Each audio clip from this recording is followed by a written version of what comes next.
Morning. 2024 August 30-ന് ചൂരൽമലയിൽ മണ്ണിടിച്ചിലുണ്ടാവുകയും 400 പരം ജനങ്ങളുടെ ജീവൻ നഷ്ടമാവുകയും ചെയ്തു.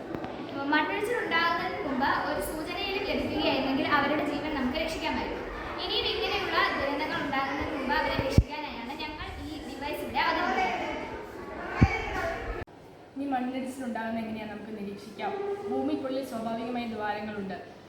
ശക്തമായ മഴ പെയ്യുമ്പോൾ ദ്വാരങ്ങളിൽ വെള്ളം നിറയുകയും അതിൻ്റെ കപ്പാസിറ്റി തിരികെ അത് പൊട്ടിയൊലിക്കുകയും ചെയ്യും. ഇങ്ങനെയാണ് മണ്ണിടിച്ചിലുണ്ടാകുന്നത്. ഈ പ്രതിഭാസം സംഭവിക്കുമ്പോൾ ഭൂമിക്കുള്ളിൽ നിന്ന് വ്യത്യസ്തമായ ശബ്ദങ്ങൾ കേട്ടിരുന്നു. ഇതുതന്നെയാണ് ചൂരൽമലയിൽ സംഭവിച്ചിട്ടുള്ളത്. അതുപോലെ ഭൂമിക്കടിയിൽ നിന്നുണ്ടാകുന്ന ശബ്ദങ്ങൾ സെൻസ് ചെയ്താണ് ഞങ്ങൾ ഈ ഡിവൈസ് അവതരിപ്പിക്കുന്നത്. ഇനി ഡിവൈസിൻ്റെ സ്ട്രക്ചറിലേക്ക് പോകാം. മണ്ണിടിച്ചിലുണ്ടാകാനുള്ള സാധ്യതയുള്ള ഡേഞ്ചർ സോൺസിൽ നമ്മൾ വൈബ്രേഷൻ സെൻസറും സൗണ്ട് സെൻസറും ഭൂമിക്കടിയിൽ കുഴിച്ചിടുന്നു.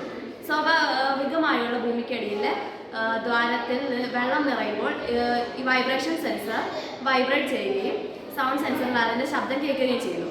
ഇത് രണ്ടും വയർലെസ് കണക്ഷൻ വഴി നമ്മൾ ഒരു മെയിൻ ഡിവൈസിലേക്ക് കണക്ട് ചെയ്യും. ഇതിൽ നമ്മൾ വോളിയം, വൈബ്രേഷൻ, ടൈം സെറ്റ് ചെയ്യുന്നു.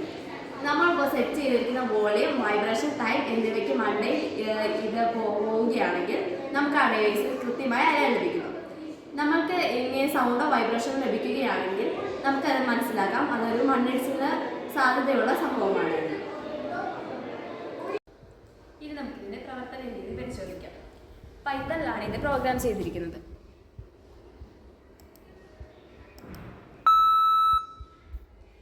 മണ്ണിടിച്ചിലുണ്ടാവാൻ സാധ്യതയുള്ള സ്ഥലത്തെ minimum frequency, maximum frequency, volume ത്രെഷോൾഡും അത് എത്ര സമയം വരെ നിലനിൽക്കുന്നു എന്നുള്ളതിൻ്റെ വിശദമായ പഠനം ചെയ്തിട്ടാണ് നമ്മൾ ഇതൊക്കെ സെറ്റ് ചെയ്യുന്നത്. ഇത് വൈബ്രേഷൻ സെൻസറും സൗണ്ട് സെൻസറും വയർലെസ് കണക്ഷൻ വഴി ഇതിലേക്ക് കണക്ട് ചെയ്തിരിക്കുന്നു. ഇനി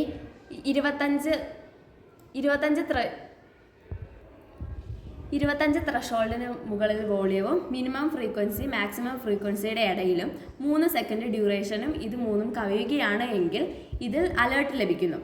ഇങ്ങനെ അലേർട്ട് ലഭിക്കുകയാണെങ്കിൽ അത് ഏതെങ്കിലും ഒരു പ്രകൃതി ദുരന്തം നടക്കാനുള്ള സാധ്യതയാണെന്ന് നമുക്ക് മനസ്സിലാക്കാം. ഇതിപ്പോൾ ഡിറ്റക്ഷൻ സ്റ്റാർട്ട് ചെയ്യുകയാണെങ്കിൽ ഇവിടെയുള്ള വോളിയവും വൈബ്രേഷനും ഫ്രീക്വൻസിയും ടൈം ഡ്യൂറേഷനും അനുസരിച്ച് ഇത് അലേർട്ട് നൽകാൻ തുടങ്ങുന്നു. ഇപ്പോൾ ഇവിടെ നല്ല ഹൈ വോളിയം ആയതുകൊണ്ടാണ് ഇവിടെ ഇങ്ങനെ തുടർച്ചയായ അലേർട്ട് ലഭിക്കുന്നത്. ഇത് സ്വാഭാവികമായും നമ്മൾ